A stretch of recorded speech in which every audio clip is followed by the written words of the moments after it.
Alô, amigo assinante do canal 5 da NET, que acompanha o programa Os Árabes no Centro-Oeste. Toda semana a gente traz personagens ilustres para vocês conhecerem mais um pouquinho da história da imigração aqui na cidade de Anápolis, descendentes de sírios, de libaneses, também jordanianos, egípcios, enfim, toda a comunidade árabe, no Centro-Oeste, mais especificamente na cidade de Anápolis.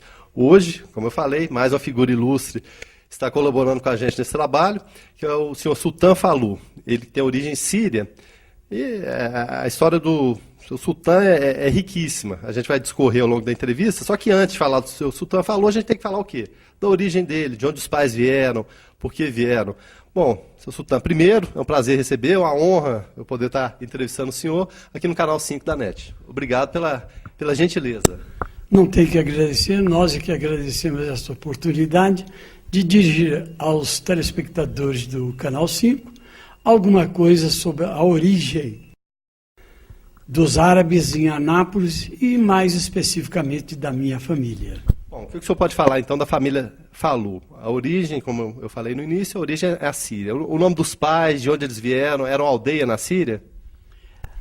A família Fallu vieram 4 irmãos para o Brasil depois, ou melhor, no início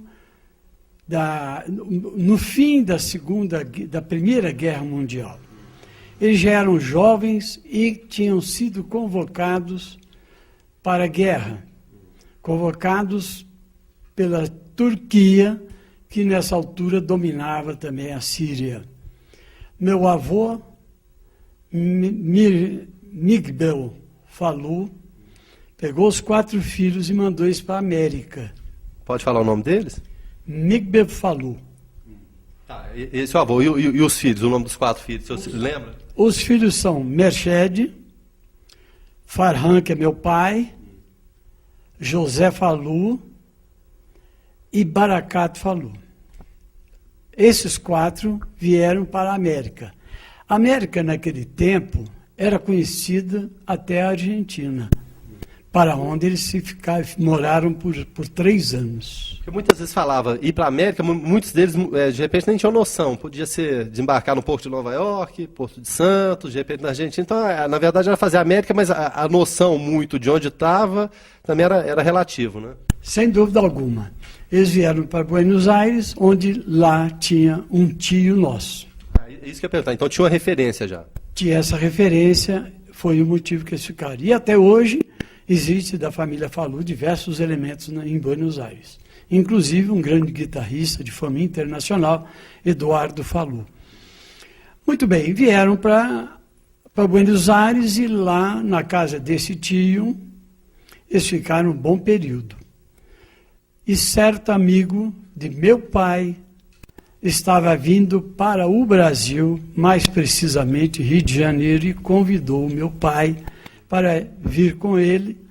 Eles iam pegar um navio grego lá em Buenos Aires e aportariam no Rio de Janeiro, que diziam que era uma bela cidade.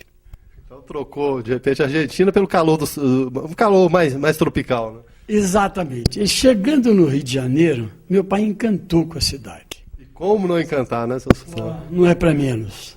É a nossa terra legítima. Então, escreveu para os outros irmãos dizendo do feito dele. Está no Brasil e já está trabalhando. O trabalho dele era mascateando quadros. Quadros de santo, quadro de... essas coisas que naquele tempo ainda se colocava muito nas residências. Ele ficou muito satisfeito e meus tios, então, embarcaram para o Brasil. Então ele os convenceu a trocar a Argentina pelo Brasil. Alguns deles vieram já nascidos. Por exemplo, do meu tio Mershed, vieram 2 filhos. Mas todos foram criados aqui no Brasil e aqui eles viveram e morreram aqui. Mas o que era mais importante é que no Rio de Janeiro, meu pai ainda não tinha nenhum filho ainda. E vieram 7 filhos, sendo que 6 estiveram vivos até há pouco tempo e um faleceu com uma idade assim de 11 anos, no Rio de Janeiro mesmo. Vamos historiar então o nome de cada um. Os que estavam vivos até há pouco tempo, pela ordem Sumaya, Salwa, Faisal, eu, Sultã, Zaclur e Rosa. Nós éramos 6 até há pouco tempo. Hoje somos apenas 3, porque Rosa, Zaclur e Faisal faleceram. Certo. Bom, quanto tempo vocês ficaram no Rio de Janeiro, então, até se dar essa vinda para Goiás e como se deu essa vinda para Goiás? Porque foram saltos, né? Síria, Argentina, Brasil, especificamente Rio de Janeiro, e depois Goiás e Anápolis. Como foi esse salto, então, do Rio de Janeiro para Goiás? Meu pai já tinha todos os filhos, era já comerciante no Rio de Janeiro, quando de súbito, por uma falta de sorte de todos nós, minha mãe contraiu uma doença que hoje se cura com mais facilidade, mas naquele tempo não havia cura, que era a pneumonia. Minha mãe veio a falecer com 34 anos de idade. Como se virar sem a esposa, que é a referência, que é quem cuida dos filhos, cuida do lar? Como que ele fez? O que o senhor se lembra dessa época, das dificuldades encontradas, não só do dia a dia, né? Questões financeiras, de trabalho, mas também de criação, né? O dia a dia da casa, muitas vezes, se torna mais complicado do que o próprio dia a dia do trabalho. Meu pai perdeu a cabeça. Com a morte da minha mãe, ele ficou com 6 filhos e 44 anos de idade que ele tinha. Vejam que ele morreu com 91 anos, sem ter casado novamente. Criou os filhos, ele fazia serviço doméstico para os filhos, que ele não tinha condições de pagar empregado, nem nada. Então, o pai foi um herói, porque ele criou os filhos, educou-os, foi um baluarte, quando surgiu a vontade dele ir morar em Belo Horizonte. Para lá nós fomos, onde eu estudei durante 2 anos e meus irmãos também. Bom, então, antes de chegar a Goiás, teve outra escala ainda. Tivemos essa escala em Belo Horizonte. De Belo Horizonte, nós viemos para Goiás. Meu tio, que já morava aqui, o José Falu, era muito conhecido. E fazendo uma visita para nós em Belo Horizonte, ele disse: o melhor que você faz, Farran, é juntar seus filhos e ir para Goiás. Lá tem futuro e você vai se dar bem. Ele falou: então, está fechado, eu vou para Goiás com meus filhos. E pegamos a estrada de ferro de Belo Horizonte até Goiandira, que era mineira. De Goiandira para Anápolis já era a central de Goiás. Descemos aqui na cidade de Anápolis no dia 31 de julho de 1943. Aniversário da cidade. Não era aniversário da cidade naquele tempo. O aniversário da cidade era comemorado no dia 15 de dezembro. Faz essa distinção para a gente, então. Levantei essa bola, porque eu lembro da outra entrevista isso aí. Então foi isso. Depois a Câmara Municipal, revendo os arquivos, etc., taxou 31 de julho, aniversário da cidade de Anápolis. Muito bem. Eu já estava com 13 anos de idade e já trabalhava num armazém que meu pai abriu aqui. Na rua General Joaquim Inácio, esquina da Sócrates de Lis.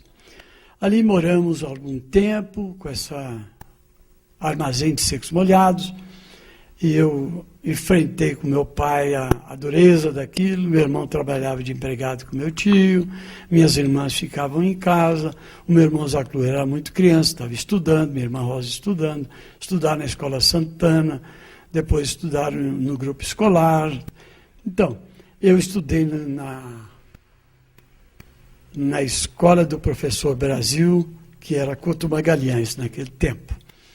Então, nós todos viramos anapolinos de fato e de direito, porque viemos criança para cá, somos adultos, já idosos, e estamos em Anápolis, e tudo que se fez a partir daí, para o benefício da nossa cidade, que eu vou discorrer logo em seguida, foi um agradecimento à acolhida que tivemos.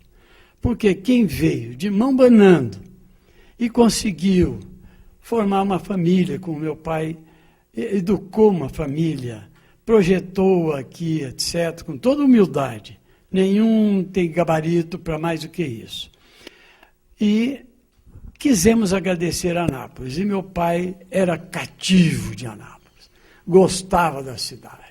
Falava que isso era uma liderança no Brasil. E eu digo para vocês, quando viemos para cá, Anápolis tinha 12 mil habitantes. Não tinha asfalto, não tinha meio-fio, não tinha água, não tinha luz, não tinha nada. Era tudo precário. Muito bem. E foi desenvolvendo essa cidade e hoje é essa grande metrópole que eu considero da seguinte forma. Anápolis antes e depois do DAEA. Estamos conversando hoje com o senhor Sultan Fallu. O primeiro bloco é discorrer um pouquinho a respeito da sua família, da origem, de onde eles vieram, por que vieram, as primeiras dificuldades.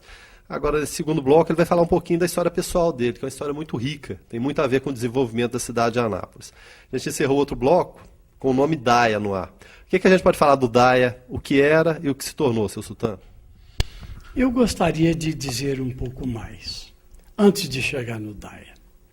Meu pai me orientou, meu filho, eu já estava com meus 17 anos, procura frequentar a associação comercial, que eu frequentei a Associação Comercial do Rio de Janeiro e aprendi muita coisa. E você vai tirar proveito disso. Você vai enriquecer seus conhecimentos frequentando a Associação Comercial de Anápolis. E passei a frequentar a Associação Comercial de Anápolis. Isso por volta de que ano? 1948, de 47 para 48, na época do governo Dutra. E na associação comercial, eu era um garoto, né, no meio daqueles grandes cerealistas, porque a Anápolis era rica em termos de cereais, né? Nós exportávamos café, arroz, feijão, milho. Era uma cidade que funcionava 24 horas praticamente. Fantástica. Nós tínhamos de tudo. Nós tínhamos um aeroporto que recebia avião do Rio de Janeiro com destino aos Estados Unidos. Isso aí, para que tenham uma ideia, o que já estava surgindo em Anápolis. Muito bem, frequentando a associação comercial, tomei gosto por aquilo.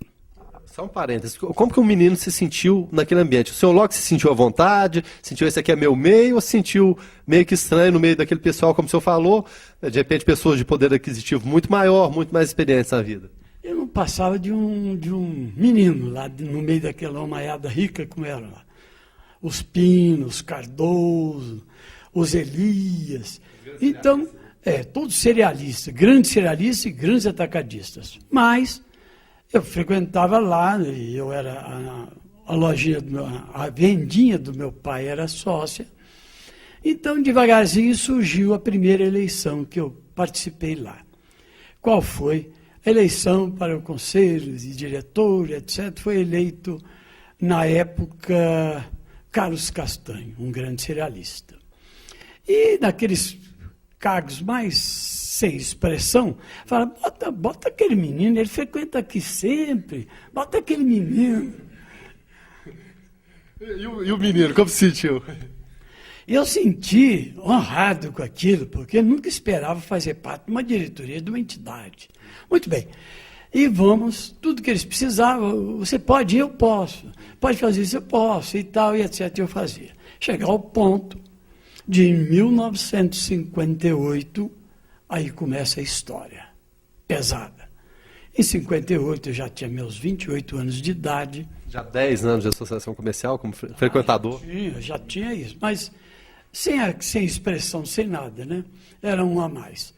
E em 1958, em companhia do doutor Alex Salomão, advogado renomado, filho de Anápolis, ele e eu reerguemos a associação comercial, que naquela época ela tinha 58 sócios.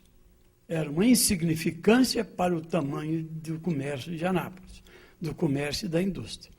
Então pegamos aquilo lá e fomos em frente. Começamos a fazer associado para angariar dinheiro. Batendo de porta em porta mesmo. De porta em porta. Doutor Alex de um lado, eu do outro, e às vezes nós dois juntos. Também com a companhia de Nelson de Abreu, que nos ajudou bastante, Rui Abdala. Nós queríamos dinamizar a associação comercial para que ela viesse a fortalecer o comércio, porque até então quem era fortalecido era o comércio atacadista e cerealista. Muito bem.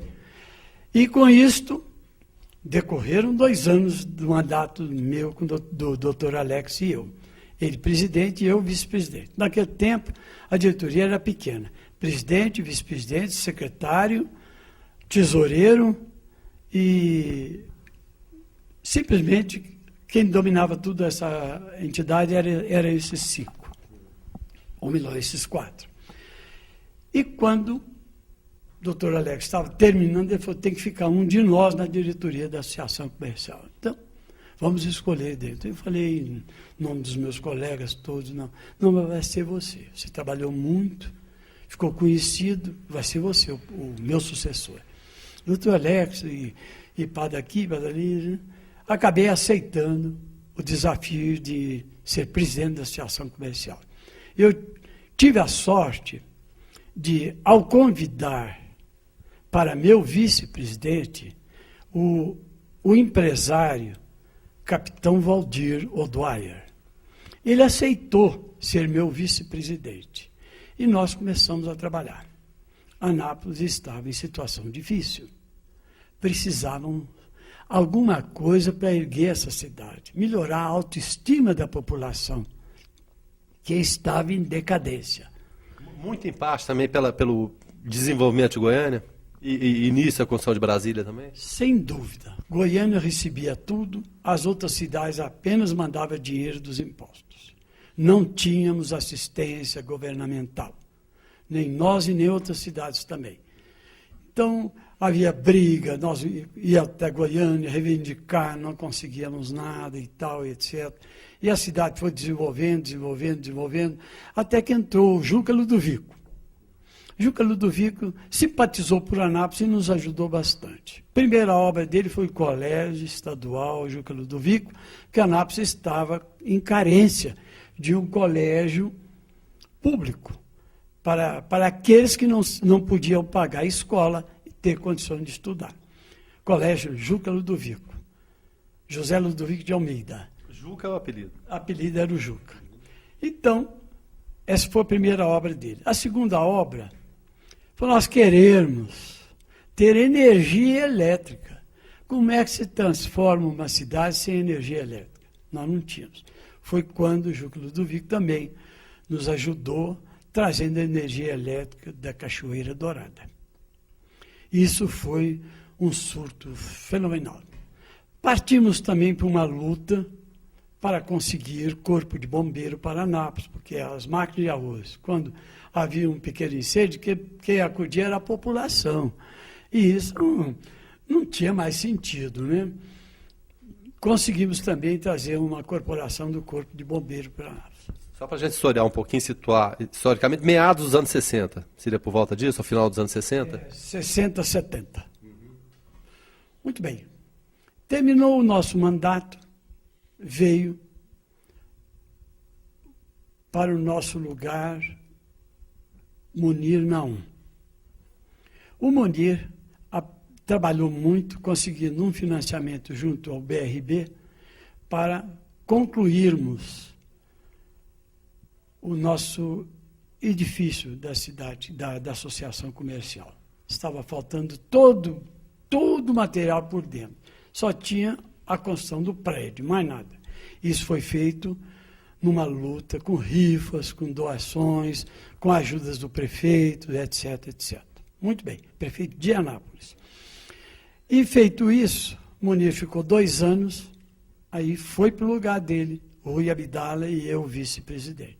Eu fui vice-presidente 4 vezes. De todos que entraram, eu fui vice-presidente. Então, ajudando os presidentes dentro daquilo que eu queria fazer, trabalhar, lutar e fazer alguma coisa pela cidade. Então, o que aconteceu? Nós já estávamos com o edifício preparado e tudo mais. Passamos a reivindicar com uma voz mais forte junto aos governos, porque a Anápolis precisava, já vieram outros governadores, e nós conseguimos alguma coisa. Quando foi 1975, chegou a vez de uma renovação de diretoria. E o pessoal os que me acompanhavam bateram o pé que eu deveria ser candidato a presidente novamente. Porque nós estávamos muito chegados ao prefeito interventor, Irapuan Costa Júnior, demos uma assistência muito boa para ele. Ele acolheu a Associação Comercial como uma parceira verdadeira e me obrigaram a aceitar novamente a diretoria, a presidência da Associação Comercial. Aceitei mais esse desafio. Falei, agora a hora é industrialização de Anápolis. Vamos bater em cima disso. Alguém vai ouvir.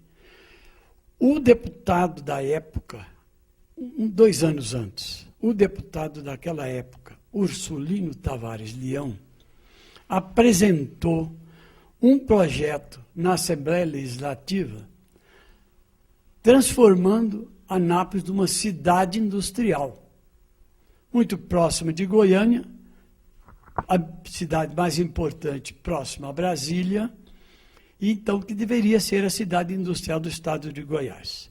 E aquilo fez com que nós ficássemos assanhados. Assanhados no bom sentido? No bom sentido. E vamos trabalhar em cima da industrialização de Anápolis. Foi quando pegamos o projeto, que eu tenho ele guardado até hoje, e o ciúminho de Goiânia com Anápolis estava atrapalhando. Mas nisso entrou o Leonino de Ramos Caiado e este decretou uma área para desapropriação, para implantação do Distrito Industrial de Anápolis. Mas essa desapropriação não era fácil. 41 condôminos. Cada um tinha uma chacrinha, uma terrinha, um lote, uma coisa, tudo nessa área do DAIA, que são 252 hectares. Estamos conversando hoje com o senhor Sultan Falu. Ele encerrou o bloco passado, falando da dificuldade de criação do DAIA, né? De desapropriação da área, de condôminos que existiam. Como que foi esse trabalho para, de fato, fazer o que era um sonho virar realidade no Distrito Agroindustrial de Anápolis, senhor Sultan? A história é longa e eu gosto de falar de DAIA, porque eu considero DAIA minha segunda família. Partimos para a industrialização. Acabou o governo leonino. O decreto foi feito. Os proprietários da área entraram com recursos junto à justiça, não concordando na desapropriação, não concordando com o valor, não concordando com nada. Quando o governador leonino saiu, o governador Irapuan Costa Júnior foi nomeado pelo governo militar, governador de Goiás.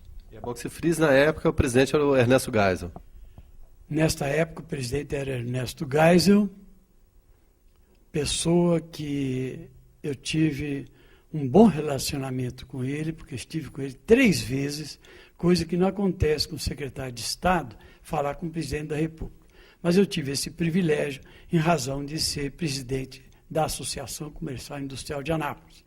Eu segurei o cargo para me ajudar nisso. E, posteriormente, também fui obrigado a aceitar a presidência da Arena, que era o partido do governo federal. Na época, Aliança Renovadora Nacional. Isso. Eu era presidente da Associação Comercial, presidente da Arena e dirigente do DAIA da Secretaria da Indústria e Comércio. E isso facilitou o contrato com o general Ernesto Geisel? Sem sombra de dúvida. Ele me chamou quando eu fiz uma reivindicação para ele, e eu vou contar o fato, que o fato foi muito interessante. O presidente Ernesto Geisel veio a Goiás, mais precisamente a Goiânia, para inaugurar a Transurb. Não existia esse sistema de Goiânia. A Goiânia estava em péssima situação no movimento viário. Não tinha ônibus que servisse. A Goiânia estava mal servida. Então, o governador Irapuã Costa Júnior reivindicou junto ao governo federal e ele veio e inaugurou a Transurb. Nos dotou Goiás de muitos ônibus e os empresários de Goiás queriam falar com o presidente da República, aproveitando a oportunidade que ele veio na nossa toca. E presidente da Federação da Indústria, presidente da Federação do Comércio, presidente da Federação disso, presidente da Federação daquilo, e presidente da Associação Comercial de Goiânia, e o de Anápolis não foi citado. Eu caminhei para eles e falei assim, eu quero fazer parte desta comitiva, nem que for sozinho. 2, 3 minutos eu quero falar com o presidente Ernesto Geisel. Ah, o que você vai falar? Eu tenho um assunto para falar com ele. Aí eles falaram assim, mas secretário de Estado não fala com o presidente da República. Não, mas eu sou presidente da Associação Comercial e Industrial de Anápolis. Deve representar alguma coisa? Né? A galinha de ovos de ouro do estado de Goiás. Foi minhas palavras para eles. Ele falou, não, inclui ele, inclui, é um direito. Então, muito bem, eu sou sempre bastante humilde, fiquei o último da fila, no perfilamento para cumprimentar o presidente da República. E reivindicaram naquele tempo a possibilidade do projeto Carajás, para vocês terem uma ideia, que tornou-se realidade. Reivindicaram mais coisas, esse pessoal de Goiânia. Aí, tudo bem, o presidente aceitou, estava lá a segurança dele, muito preocupado, né, porque a gente estava demorando, quando começou a despedida. Obrigado, presidente, e cumprimentar o presidente e saía. Despedia e saía. E eu, ficando para trás, fui o último. Quando eu cheguei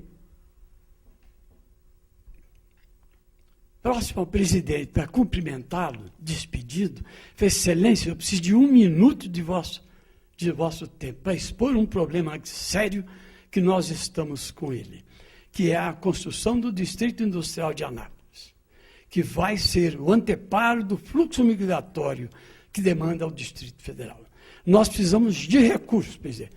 Aí o segurança dele quis me tirar, o presidente me segurou. E eu concluí, e o próprio Irapuã, que estava lá de fora, ficou preocupado que eu não saía. Todos saíram, eu não. Aí o presidente falou assim, faça os seus projetos e encaminha eles ao ministro Reis Veloso. Era o ministro do Planejamento na época. Ministro do Planejamento daquela época. Eu falei, presidente, os projetos nós temos e vamos encaminhá-lo lá. Vou levá-lo pessoalmente. Então, boa viagem. Aí eu agradeci ele e saí. Quando eu saí, o governador ficou preocupado. O que houve? Eu falei, eu vendi meu peixe, que se ele comprou, não sei. Vendi meu peixe para o presidente, se ele comprou, não sei. E não teve dúvida.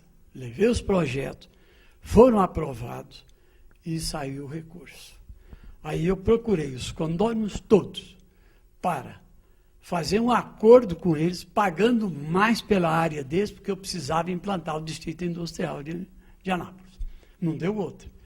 Eu praticamente tripliquei o valor, com autorização do governo. E consegui os recursos junto ao governo federal a fundo perdido. Pagamos para todo. Consegui com o cartório que passasse a escritura relâmpago, que eu queria implantar. Feito isto,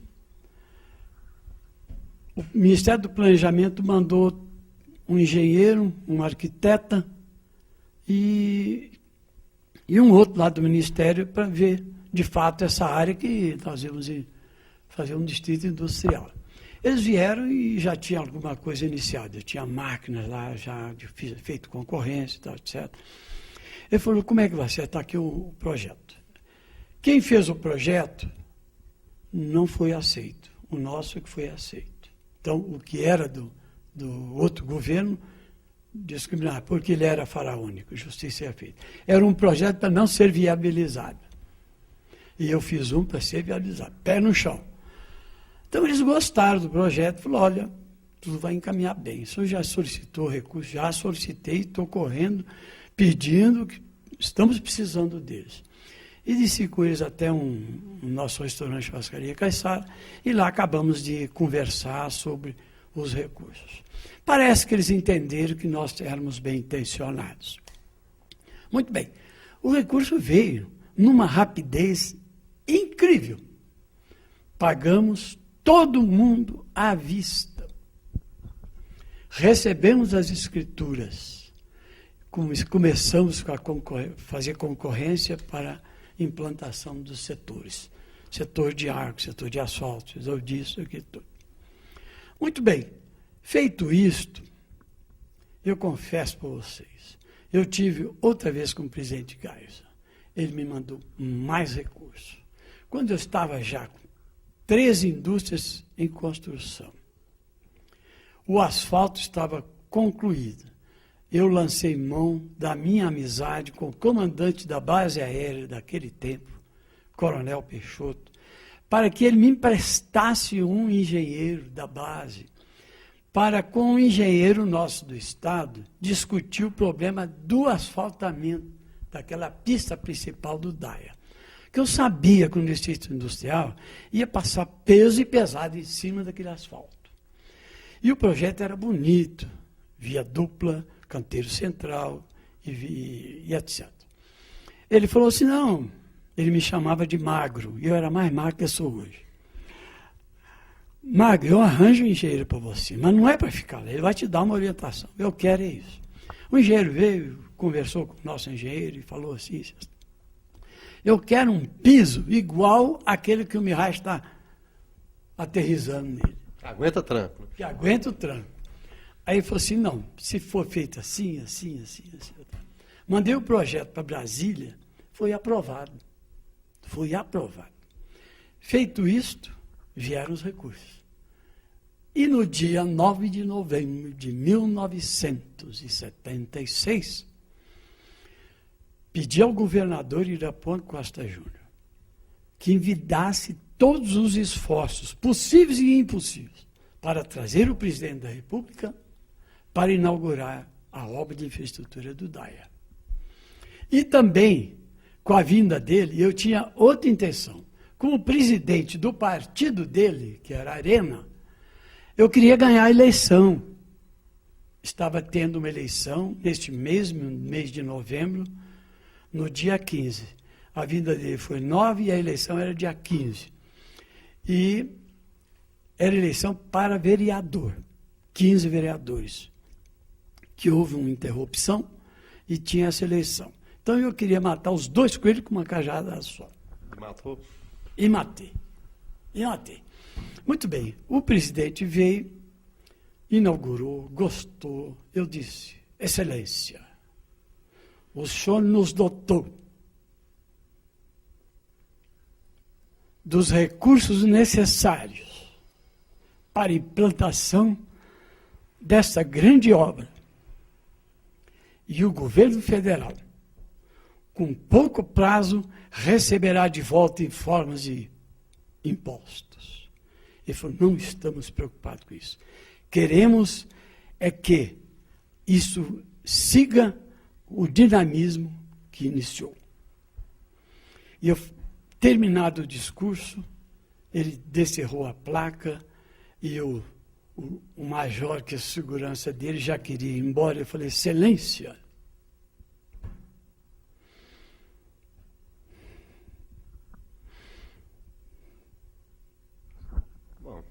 é normal que se emocione, isso é natural. A gente está aqui conversando com o senhor Sultan Fallu. A gente vê e se emociona também, não tem como não se emocionar, de ver a luta, né? A luta de alguém que veio de fora, uma terra estranha, né? Para o pai dele, descendente de sírio, poder chegar aqui e ajudar tanto, né? Colaborar tanto com o desenvolvimento de Anápolis. A gente pode até pular um pouquinho por conta da emoção. A gente chega hoje, quem chega hoje vê o DAIA. Por exemplo, se o Sultan Fallu tivesse criado o DAIA naquela época, aí por algum motivo tivesse saído de Anápolis, fosse para outro país, outro local, e chegasse hoje, o que ele falaria do DAIA hoje? O que era, de que forma está hoje? Que tipo de orgulho o senhor sente? Sem sombra de dúvida, muito orgulho mesmo. Porque, como eu disse inicialmente, o DAIA é minha segunda família. E eu conto para vocês mais. Quando eu disse, Excelência, eu gostaria que Vossa Excelência entrasse no meio desse povão que veio recebê-lo, porque eu preciso ganhar essa eleição em Anápolis. Aí eu estou sabendo dessa eleição. Aí o chefe de segurança... Vamos fazer uma pausa aqui. O Sultão vai tomar água, pode ficar à vontade. Está discorrendo um pouquinho sobre a história do DAE. É pena que o programa tenha só em torno de 40, 45 minutos de duração, porque são tantas histórias que fica difícil a gente condensar num programa só. Eu tenho certeza, inclusive, que depois a gente vai voltar para discorrer sobre mais coisas.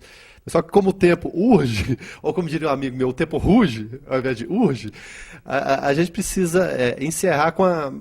Se é que é possível fazer isso, uma mensagem para a comunidade anapolina, comunidade árabe. Anápolis seria a mesma sem a presença da imigração sírio-libanesa hoje, seu Sultão? Ou sem a construção do DAE? Sem sombra de dúvida. Eu concito ao povo anapolino que prestigie as autoridades constituídas, porque estão trabalhando para o bem da cidade. E também digo de peito aberto, a colônia síria colaborou muito. A colônia sírio-libanesa colaborou muito para o desenvolvimento de Anápolis. Não existe benefício nenhum em Anápolis que não teve a participação da colônia sírio-libanesa em Anápolis. Nada. Tudo. Para a vinda de bancos, para todo quanto for benefício para Anápolis, a colônia sírio-libanesa colaborou. E eu concito também os árabes que continuam trabalhando por esta cidade, esta maravilhosa cidade. É o povo napolino.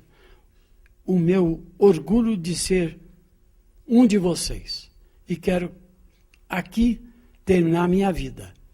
Porque Anápolis é tudo para mim. Foi aqui que eu me casei, aqui que eu tive meus 6 filhos, aqui eu tive meus 7 netos, aqui eu tenho meus 2 bisnetos. E querendo Deus, vou continuar trabalhando, porque eu me considero ainda muito jovem e não vou encerrar a carreira, não. Tá certo. Essa mensagem otimista, o Sultão falou, e a gente sabe que cada palavra dele aqui, ele transforma em obra, em atitude, em ação. Foi isso que ele fez com o DAE, foi isso que ele fez desde pequenininho, desde que ele entrou, ainda um mocinho lá na Associação Comercial. O Sultão, mais uma vez, muito obrigado pela participação. Eu tenho certeza, a gente vai voltar aqui para discorrer outras vezes a respeito de outras histórias também, porque são histórias e mais histórias que demandam muito tempo, e isso a gente vai fazendo aos pouquinhos. Mais uma vez, muito obrigado, seu Sultão. Nós que agradecemos e cumprimentamos a todos os telespectadores do Canal 5. Tá certo, amigo assinante. Semana que vem a gente volta com essas e outras histórias saborosas a respeito da imigração sírio-libanesa na cidade de Anápolis. Até logo mais.